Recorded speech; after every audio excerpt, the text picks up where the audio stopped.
State bank of India के AEPS transaction को लेकर आज की इस वीडियो में मैं आपको दो मुख्य कारण बताने वाला हूं कि आजकल स्टेट बैंक ऑफ इंडिया के एईपीएस के माध्यम से कोई भी ट्रांजैक्शन किसी भी प्राइवेट पोर्टल पर नहीं हो पा रहा है। तो इसके पीछे क्या रीज़न है, क्यों स्टेट बैंक ऑफ इंडिया ने इस कदम को उठाया है कि अब किसी भी प्राइवेट पोर्टल के माध्यम से आधार कार्ड के माध्यम से ज़्यादातर लोगों का कोई भी एईपीएस ट्रांजैक्शन नहीं हो पाएगा। दोस्तों, मेरा नाम है बिलाल खान और आप देख रहे हैं स्मार्ट शॉप। जैसे कि आप एक एईपीएस संचालक हैं तो आपको पता होगा और परेशानी भी आपको काफ़ी ज़्यादा हो रही होगी, क्योंकि आपके पास से अब बैंक ऑफ बड़ौदा की तरह अब काफ़ी सारे स्टेट बैंक ऑफ इंडिया के ग्राहक भी वापस लौट रहे हैं और वो जाकर अपना स्टेट बैंक ऑफ इंडिया के किसी भी एक सीएसपी पॉइंट पर जाकर आसानी से ट्रांजैक्शन करा पा रहे हैं। इस वीडियो में हम आपको ये भी बताएंगे कि क्या रीज़न है कि स्टेट बैंक ऑफ इंडिया के सीएसपी पॉइंट पर तो किसी भी ग्राहक का आधार कार्ड के माध्यम से ट्रांजैक्शन हो जा रहा है, बट वही ग्राहक अगर किसी प्राइवेट पोर्टल पर पैसे निकालने के लिए जाता है तो वहां पर सस्पेक्टेड फ्रॉड का एरर आ रहा है। तो सबसे पहले हम पहली रीज़न के बारे में बात करते हैं कि क्यों स्टेट बैंक ऑफ इंडिया ने एसबीआई ग्राहक की एईपीएस निकासी को बंद कर दिया है किसी भी प्राइवेट पोर्टल पर। इसका सबसे बड़ा रीज़न यही है कि स्टेट बैंक ऑफ इंडिया अब अपने ग्राहक के साथ में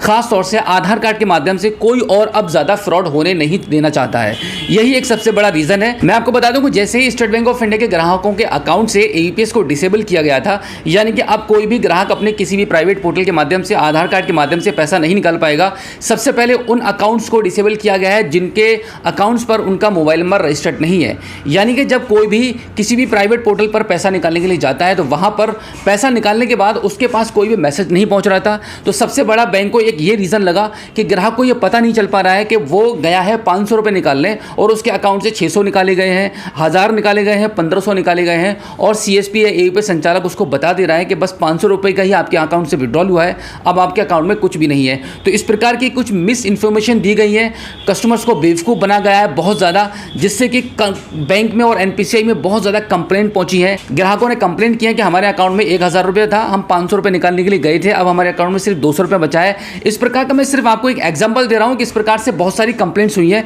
जिसकी वजह से बैंक ने ये स्टेप लिया है बहुत ही मजबूरी में कि अब जितनी भी ट्रांजैक्शंस होंगे स्टेट बैंक ऑफ इंडिया के, वो उसके बैंक के सीएसपी पॉइंट पर ही पॉसिबल हो सकते हैं। तो जिन ग्राहकों के अकाउंट में मोबाइल नंबर उनके रजिस्टर्ड नहीं है, तो सबसे बड़ी समस्या ये थी कि उनके पास मैसेज नहीं पहुंच पा रहा था। तो अब बैंक ये भी चाहती है कि उन ग्राहकों को अब ज़रूरत है अपने अकाउंट में मोबाइल नंबर को रजिस्टर्ड कराने की। जब तक वो अपने अकाउंट में मोबाइल नंबर को रजिस्टर्ड नहीं कराएंगे, सही तरीके से अपनी केवाईसी को अपडेट नहीं कराएंगे, तब तक उनका किसी भी प्राइवेट पोर्टल के माध्यम से ट्रांजैक्शन नहीं हो पाएगा। यानी कि ट्रांजैक्शन आज अभी भी कुछ ना कुछ ग्राहकों के प्राइवेट पोर्टल के माध्यम से हो रहे हैं। तो जब हो रहे हैं तो हो सकता है कि उनके अकाउंट में मोबाइल नंबर लगा हुआ हो, जब वो ट्रांजैक्शन कर रहे हैं तो ऑन द स्पॉट उनको मैसेज भी पहुंच रहा है, जिससे कि उनको पूरी जानकारी हो पा रही है कि उन्होंने कितने का विड्रॉल किया है और कितने का मैसेज उनके पास आया हुआ है। तो ये है एक सबसे बड़ा रीज़न कि स्टेट बैंक ऑफ इंडिया अब थोड़ा सा ये एक दायरा बनाना चाहता है उन फ्रॉड लोगों के लिए जो कस्टमर के साथ में फ्रॉड करते हैं। अब यहाँ पर एक सबसे बड़ा सवाल ये उठता है कि अगर किसी भी प्राइवेट पोर्टल के माध्यम से उस ग्राहक का ट्रांजैक्शन नहीं हो पा रहा है जिसका मोबाइल नंबर उसके अकाउंट में रजिस्टर्ड नहीं है, लेकिन वही ग्राहक अगर स्टेट बैंक ऑफ इंडिया के सीएसपी पर चला जा रहा है जबकि उसका नंबर रजिस्टर्ड नहीं है, फिर भी वहां से उसका ट्रांजैक्शन हो रहा है, वो 10, 20, 30 हज़ार जो भी निकालना चाह रहा है अपने अकाउंट से आधार कार्ड के माध्यम से बराबर पैसा निकल रहा है, वहां पर कोई भी समस्या नहीं आ रही है। तो मैं आपको बता दूं ये स्टेट बैंक ऑफ इंडिया की मर्जी है, क्योंकि वहां पर जो सॉफ्टवेयर चल रहा है, जो साइट चल रही है, वो स्टेट बैंक ऑफ इंडिया की चल रही है सीएसपी पॉइंट पर, तो वहां पर आसानी से हो जाएगा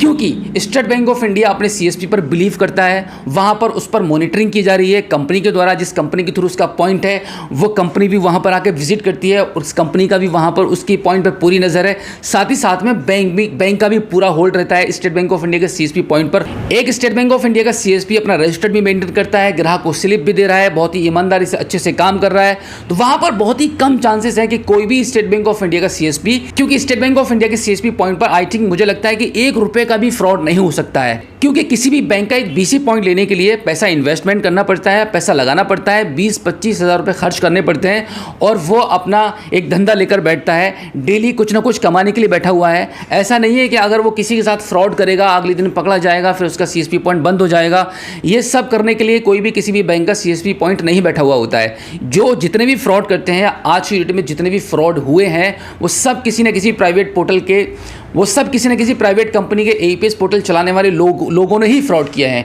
उन्हीं की वजह से आज बैंकें ये स्टेप लेने पर मजबूर हैं और इस तरीके से सर्विसेज को धीरे धीरे बंद कर रही हैं,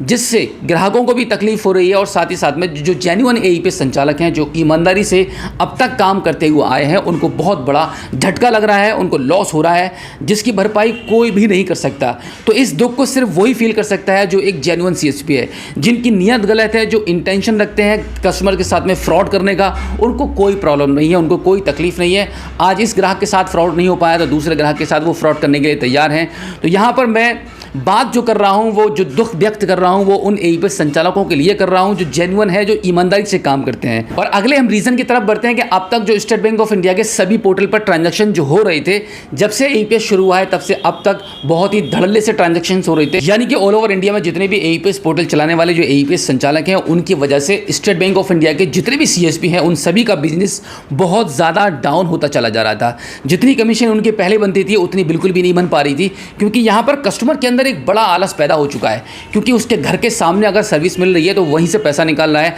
हालांकि उसको बहुत ही ज़्यादा ओवर चार्ज किया जा रहा है, उसको कोई फ़र्क नहीं पड़ता। ग्राहक अपना टाइम बचाने के लिए थोड़ा सा हल्का सिर्फ 1-2 मिनट का टाइम बचाने के लिए वो अपने नज़दीकी एईपीएस पोर्टल पर जाकर अपना ट्रांजैक्शन कर रहा है, वहाँ से वो पैसा निकाल रहा है, जिसकी वजह से उसके नज़दीक में जो स्टेट बैंक ऑफ इंडिया का पॉइंट चल रहा है उसको लॉस हो रहा था। तो ये भी एक बड़ा रीज़न हो सकता है कि एसबीआई ग्राहक का एईपीएस सर्विस को बंद करने का किसी भी प्राइवेट पोर्टल पर, क्योंकि जब प्राइवेट पोर्टल पर स्टेट बैंक ऑफ इंडिया के ग्राहक का ट्रांजैक्शन नहीं होगा तो वो मजबूरी में फिर तलाश करेगा, या तो बैंक में जाएगा या फिर अपने नज़दीकी स्टेट बैंक ऑफ इंडिया के सीएसपी पॉइंट पर अपना जाकर ट्रांजैक्शन कराएगा, जिससे बेनिफिट होगा बैंक को और स्टेट बैंक ऑफ इंडिया के पॉइंट को। क्योंकि अगर कोई स्टेट बैंक ऑफ इंडिया का पॉइंट लेकर बैठा हुआ है, उसने एक इन्वेस्टमेंट किया है, उसने पैसा लगाया है, एक सेटअप लगाया हुआ है, तो उसका हक बनता है, उसका राइट बनता है कि स्टेट बैंक ऑफ इंडिया का ग्राहक, उसका ग्राहक उसके पास आकर ट्रांजैक्शन करे, न कि किसी भी प्राइवेट पोर्टल पर जाकर करे। आज भी मुझे थोड़ा सा इस बात पर, इस मैसेज पर थोड़ा सा डाउट होता है कि जिन ग्राहकों के अकाउंट में मोबाइल नंबर रजिस्टर्ड हैं ऑलरेडी, उनका भी किसी भी एईपीएस पोर्टल से ट्रांजैक्शन नहीं हो पा रहा है। उनमें से किसी का हो रहा है,